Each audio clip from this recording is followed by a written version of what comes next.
कांग्रेस के एक लीडर,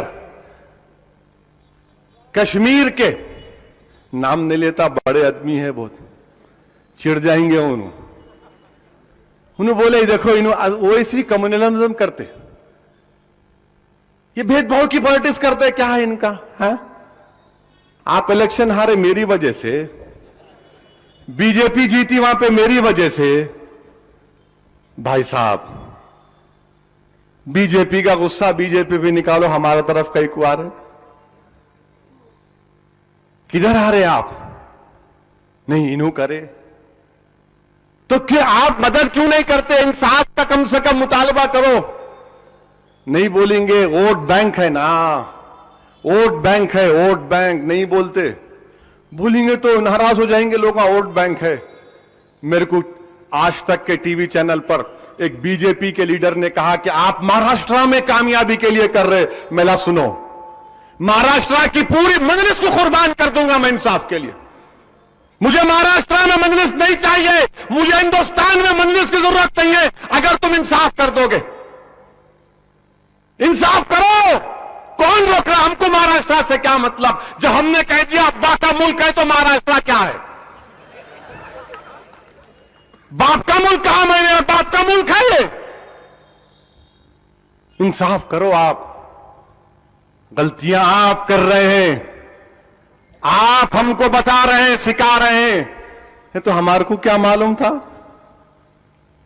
मालूम हुआ, पढ़े तो मालूम हुआ। जगन्नाथ साहब लिखे, ज्योति पुनवानी लिखे, बड़े बड़े जर्नलिस्ट लिखे तो मालूम हुआ। ओफो, हम खामखा समझ रहे थे अपन ही परेशान, गलती में उन्होंने बहुत बड़े गलती में यह काम हो रहा है। हम आपसे यही कह रहे हैं कि देखो इस जानिब। और अगर कोई ये बोल रहा है कि वो जो 250 लोग मरे आप उनकी तकलीफ को नहीं देख रहे, झूठ बोल रहे आप। मेरा ताल्लुक उस दीन से है और फख्र के साथ कहता हूं कि मेरा ताल्लुक उस दीन से है जिसने सारी दुनिया को पैगाम दिया कि एक मासूम इंसान को मारना सारे इंसानियत को मारने के बराबर। जब मैं इस दीन को मानने वाला कैसे उन लोगों के मरने पर उनकी शहादत को भूल जाऊंगा? मुझे याद है 250 लोगों की शहादत, उसमें मुसलमान भी मरे बॉम्ब ब्लास्ट में। हम उनके मरने को डिग्रेड नहीं कर रहे, हम आपसे कह रहे हैं देखो तुम्हारे एग्जाम्पल्स को सामने रख रहा हूं। जब 250 लोगों की मरने की बात कर रहे हैं तो फिर दिसंबर 92 में, जनवरी 93 में 1000 लोग मरे, जिसमें 550 मुसलमान और 400 के करीब हमारे हिंदू भाई थे। उनसे इंसाफ नहीं करेंगे आप? उनका क्लोजर नहीं होगा? बताओ उनका क्लोजर क्या होगा फिर? और फिर आप बोलते भूल जाओ ना, कब तक याद रखेंगे? अरे हिंदुस्तान आगे बढ़ गया, एस्पिरेशनल इंडिया है।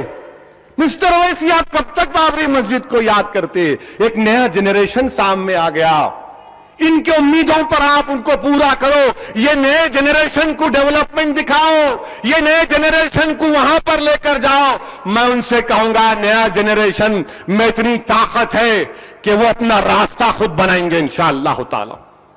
नया जनरेशन इतना ताकतवर है, ये सोशल मीडिया, यूट्यूब, फेसबुक का जनरेशन है। अल्लाह, इनको हम सिखाएंगे, इनसे हम सीख रहे। ने बाबरी मस्जिद को भूल जाना कहते, क्यों भूलेंगे? श्री कृष्णा कमीशन ने कहा कि बाबरी मस्जिद ओरिजिनल सिन है। बाबरी मस्जिद की वजह से बंबई में फसाद हुआ, बाबरी मस्जिद की शहादत की वजह से उसके बाद बम ब्लास्ट हुए। ये मेरे अल्फाज नहीं है, श्री कृष्णा में है, पढ़ो। अगर 900 पेज की रिपोर्ट नहीं पढ़ सकते तो एटीआर पढ़ो, अगर एटीआर नहीं पढ़ सकते तो उसके एक्सर्प्ट पढ़ो, अगर एक्सर्प्ट नहीं पढ़ सकते तो हिंदू अखबार के वेबसाइट पर उनके centre for policy and centre पर जाओ, एक पेपर है पुलिस के ऊपर। बाबरी मस्जिद को शहीद करने वालों पर जो इल्जाम है, जिसमें अडवाणी है, अभी तक खुला फिर रहे हो यूं करते हुए, खुला फिर रहे। बाबरी मस्जिद का क्या हुआ? डिप्टी होम मिनिस्टर बन गए उन्होंने, फिर उसके बाद उनको बोले नहीं, इतने पे नहीं चलेगा मामला, इनको हिंदुस्तान का सिविलियन ऑनर दे दिए। क्या दिए? पद्मा विभूषण। क्या दिए जाफरी साहब? पद्मा विभूषण। बहरहाल बहुत बड़ा सिविलियन ऑनर दे दिए।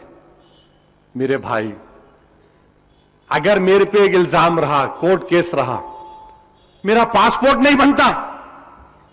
पासपोर्ट बनता, आपका क्रिमिनल केस है तो। अच्छा, जिसका उम्रे को जाना है उसको कोर्ट से परमिशन लाना पड़ता पासपोर्ट ऑफिसर के नाम पे। हम उम्रे को नहीं जा सकते, हमारा पासपोर्ट नहीं बन सकता, मगर अडवाणी साहब को सिविलियन ऑनर मिल सकता। वाह रे तुम्हारा इंसाफ, वाह रे तुम्हारा इंसाफ, सुभान अल्लाह, वाह क्या इंसाफ है आपका कि हमारा पासपोर्ट नहीं बन सकता।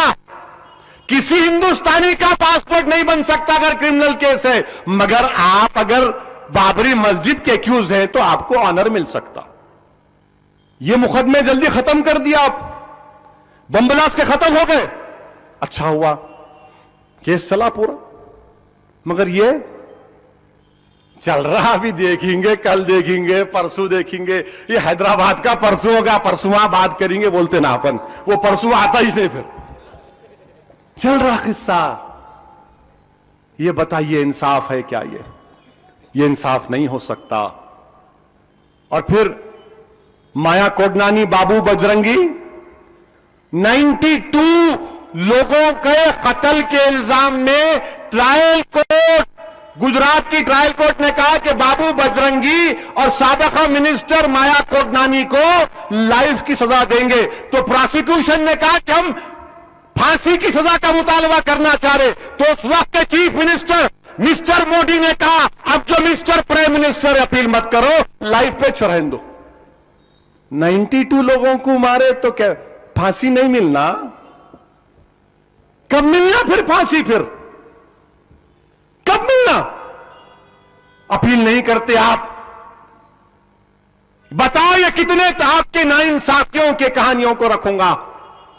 मुझे आज किसी ने कहा कि दिल्ली के सड़कों पर सिखों को मारने वाला एक शख्स, जिसके ऊपर कोर्ट ने कहा इसको 4 मरतबा फांसी देना, बाद में उसको लाइफ में कम्यूट कर दिया गया। क्या गुजरती होगी उन सिखों के ऊपर, जिनके दिल्ली के रोडों पर जिनके खून से होली खेली गई होगी, उसे क्या महसूस करते होंगे?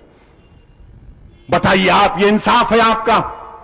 जब हम ये बातें करते हो बोलते क्यों बोलते हो तुम सब बातें? ये दूसरा नहीं है तुम्हारे को, खाली हिंदू मुस्लिम, खाली हिंदू मुस्लिम, खाली हिंदू मुस्लिम। अरे मेरे भाई, बाबरी मस्जिद हिंदू मुसलमान, ये मुसलमान का इशू नहीं है, ये इंसाफ का मसला है। बाबरी मस्जिद इंसाफ का मसला है। माया कोडनानी, बाबू बजरंगी को फांसी मिलना इंसाफ का मसला है। दिल्ली के सड़कों पर सिखों को मारने वालों को फांसी पे लटकाना इंसाफ का मसला है। ये सिखों का या हिंदुओं का या मुसलमानों का, ईसाइयों का मसला नहीं है, ये इंसाफ का मसला है। बताओ मैं क्या गुनाह कर रहा हूं? नहीं, तुम्हारी जबान कड़वी, तुम ऐसा बोलते तो सुनो, मैं कोई गाने वाला नहीं हूं, गा के तुम्हारे कान खुश करूंगा। मैं कोई नजीज एक्टर नहीं हूं कि एक्टिंग करके 100 करोड़ कमा लूंगा। अरे मैं इंसाफ की बात कर रहा हूं, मैं इंसाफ की बात कर रहा हूं। इंसाफ करो, इंसाफ करो, इंसाफ करो। मैं किसी दहशतगर्द की तारीफ नहीं कर रहा हूं। जिन्होंने बंबई में बम ब्लास्ट किया, मैं उनकी तारीफ नहीं कर रहा हूं, मैं उनकी तारीफ नहीं कर रहा हूं, ना हम कर सकते। किसी को अख्तियार नहीं है किसी की जान लेने का, कोई जान नहीं ले सकता किसी की। मगर यहां इंसाफ नहीं कर रहे आप, इसीलिए हम कह रहे हैं इंसाफ करो। मेरे अजीज दोस्तों, कोर्ट का क्या फैसला आएगा हम नहीं जानते, मगर हमने जब बाबरी मस्जिद के ताल्लुक से फैसला किया, पर्सनल लॉ बोर्ड ने फैसला किया कि जो फैसला आएगा सुप्रीम कोर्ट का हमारे लिए काबिल कबूल होगा।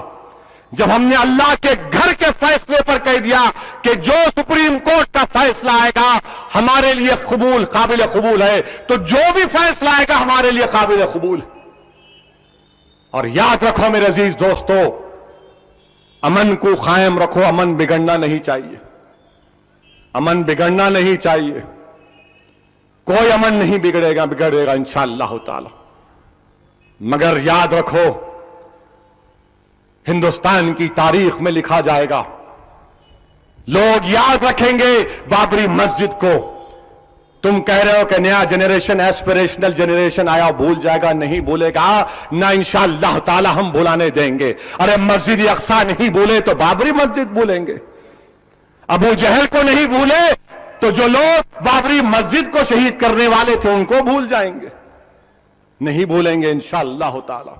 इंसाफ का मुतालबा करते रहेंगे। और याद रखो मेरे अजीज दोस्तों, कामयाबी यह नहीं है कि दुश्मन पर उसको तहस नहस करो, कामयाबी है कि हक के लिए लड़ो, हक के लिए लड़ो। नतीजा कभी आए उसको मत देखो, लड़ते रहो इंसाफ से। और जमहूरियत के दायरे में रहकर अमन को बरकरार रखते हुए हमको लड़ना है इंशाअल्लाह ताला। लोग कहते हैं कि वो दहशतगर्दी थी, तो फिर महात्मा गांधी का कत्ल दहशतगर्दी नहीं था? बाबरी मस्जिद की शहादत दहशतगर्दी नहीं थी? दिल्ली के सड़कों पर सिखों का कत्ल करना दहशतगर्दी नहीं थी? नहीं, कम्युनल राइट था। अच्छा, बहरहाल मेरे अजीज दोस्तों, ये पार्ट 2 हुआ। फिर देखते क्या बोलते हैं लोग, उसके बाद पार्ट 3 करेंगे। अब ऐसा है, सिलसिलेवारी बात करने का टाइम आ ही गया। अब